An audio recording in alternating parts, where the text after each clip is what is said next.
కానుకలు ఉంటూనే ఉన్నాను కదా, నేను దేవుని సన్నిధిలో ఇచ్చే కానుకలు ఇస్తున్నాను కదా, దేవుని సన్నిధిలో క్రమముగా వస్తున్నాను కదా, ఇంకెందుకు నాకు దేవుని సన్నిధిలో ఇంకా నేనేం చేయాలి?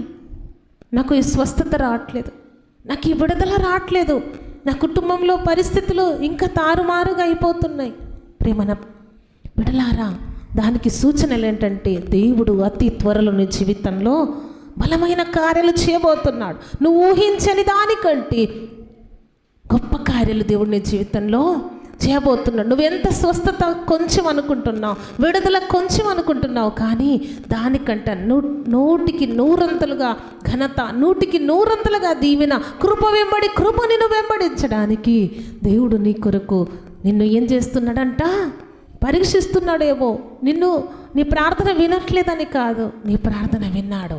నీకు జవాబు ఇవ్వడానికే నీకు ఈ పరిస్థితులు, నీకు జవాబు